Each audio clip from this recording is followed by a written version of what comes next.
روزانہ ایسے اسلامی واقعات سننے کے لیے ہمارے چینل کو سبسکرائب ضرور کریں۔ دوستوں، عرب جو اس قدر ذہین لوگ تھے، اس بے جان بت کی عبادت میں کیسے لگ گئے تھے؟ اس بت میں ایسا کیا تھا کہ ان کو پوجنے والوں کی تعداد میں اضافہ ہی ہوتا چلا جا رہا تھا؟ یہ بت عربوں کو ایسا کیا دکھاتے تھے کہ اس کو پوجنے پر مجبور تھے؟ کیا عزا نامی یہ بے جان دیوی صرف ایک پتھر تھی یا کوئی ماورائی طاقت؟ اس ویڈیو میں ہم زمانہ جاہلیت میں عربوں کے عظیم بت عزا کی تاریخ اور انجام کو جانیں گے۔ عرب قوم حضرت اسماعیل علیہ السلام کی نسل سے تعلق رکھتے تھے۔ یہ لوگ پہلے توحید پرست تھے اور دین ابراہیمی پر تھے، لیکن پھر ابلیس نے انہیں کفر و شرک اور بت پرستی میں مبتلا کر دیا۔ مشرکین عرب کے بہت سارے بت تھے، لیکن ان میں 3 بت زیادہ اہمیت اور شہرت رکھتے تھے۔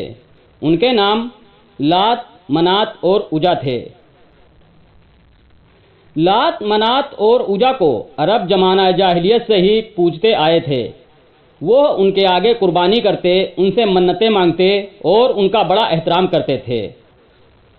عرب لات، منات اور عزا ان تینوں بتوں کو ہی مانتے تھے، لیکن ان تینوں میں سے سب سے زیادہ بلند مقام عزا کو حاصل تھا۔ لفظ عزا عزت سے نکلا ہے، جس کے معنی سب سے زیادہ قابل عزت کے ہیں۔ مشہور عرب قبائل بنو قریظ، بنو سلیم، بنو اطفان، بنو ثقیف، بنو کنانہ اور اوس و خزرج عزا دیوی کی پوجا کیا کرتے تھے۔ مورخین نے لکھا کہ لات، منات اور عزا تینوں بہنیں ہیں، جبکہ بعض نے لکھا کہ لات اور منات بہنیں ہیں جبکہ عزا ان دونوں کی ماں ہے۔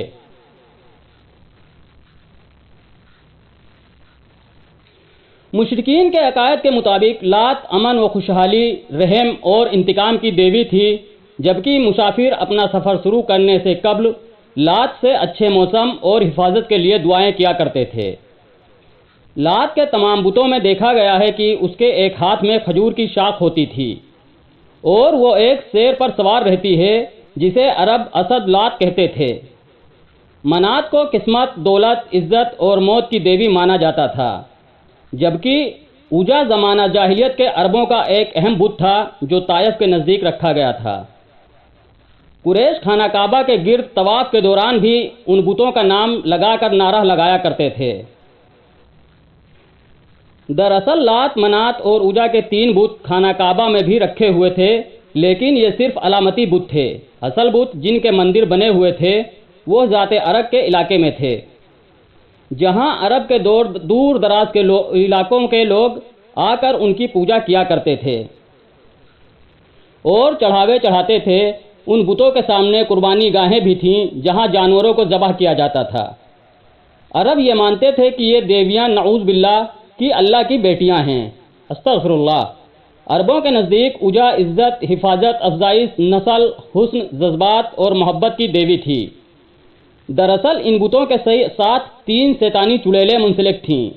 دراصل یہ شیطان عورتیں ہوتی ہیں، یعنی کہ مادہ شیطان ان بتوں کی دیکھ بھال اور لوگوں کو ان کی عبادت کے طریقے سکھانے کے لیے مندروں میں پجارین ہوتی تھیں، جو لوگوں کو گمراہ کرتی اور اس کے عوض بتوں پر چڑھاوے کی چیزوں کو خود سمیٹتی تھیں۔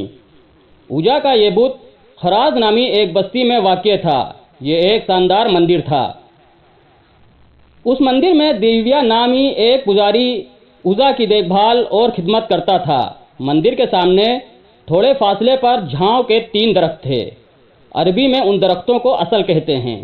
یہ ایک صحرائی درخت ہوتا ہے جو اجاڑ اور بنجر صحراؤں میں پیدا ہوتا ہے۔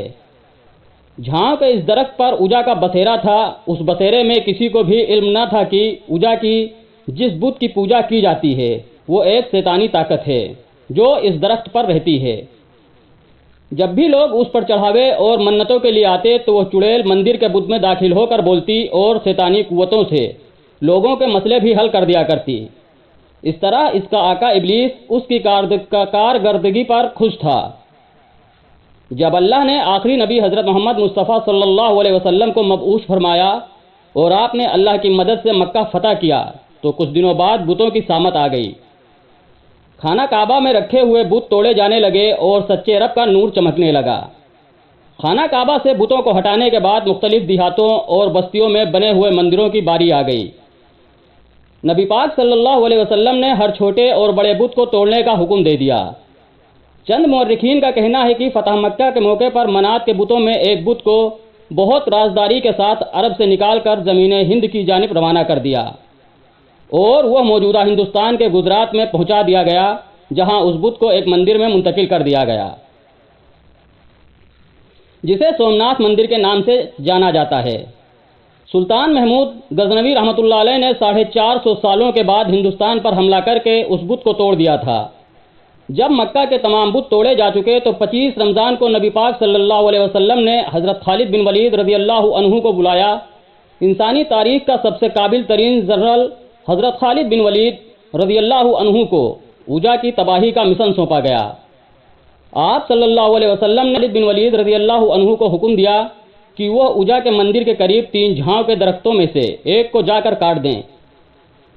لہٰذا آپ حکم کی تعمیل کرتے ہوئے خراج بستی میں پہنچے۔ حضرت خالد بن ولید رضی اللہ عنہ تیسرے درخت کے قریب اسے کاٹنے کی نیت سے پہنچے تو اچانک عزا نامی چڑیل آپ کے سامنے حاضر ہو گئی۔ وہ ایک خوفناک صورت والی برہنہ عورت تھی۔ وہ شعلے برستی آنکھوں سے حضرت خالد کو گھورنے لگی۔ اچانک مندر کا پجاری بلند آواز سے پکار کر بولا، اوجا، خالد کو قتل کر دے۔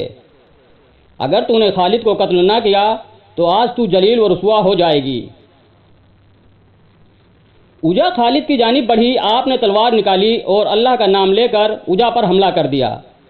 پہلے ہی وار میں اوجا کا سر تن سے جدا ہو گیا۔ اس کے زمین پر گرتے ہی اس کا جسم جلنے لگا۔ تھوڑی دیر بعد آپ کے سامنے ایک کوئلے کا ڈھیر موجود تھا۔ حضرت خالد بن ولید رضی اللہ عنہ نے اوجا کو قتل کرنے کے بعد اس کے بت کو بھی ٹکڑے ٹکڑے کر دیا۔ پھر اس کے بعد مندر کے پجاری کو بھی قتل کر کے واپس روانہ ہوئے۔ آپ نے واپس آ کر سارا واقعہ آخری نبی حضرت محمد مصطفیٰ صلی اللہ علیہ وسلم کو سنایا۔ اس پر آپ صلی اللہ علیہ وسلم نے فرمایا، یہ اوجا تھی، اب یہ ہمیشہ کے لیے ختم ہو گئی ہے، اس کی دوبارہ اب پوجا نہیں ہوگی، اور اس طرح صدیوں تک پوجے جانے والی یہ شیطانی طاقت کا خاتمہ نبی پاک صلی اللہ علیہ وسلم کے حکم سے سیف اللہ حضرت خالد بن ولید رضی اللہ عنہ کے ہاتھوں سے ہوا۔ جزاکم اللہ خیر۔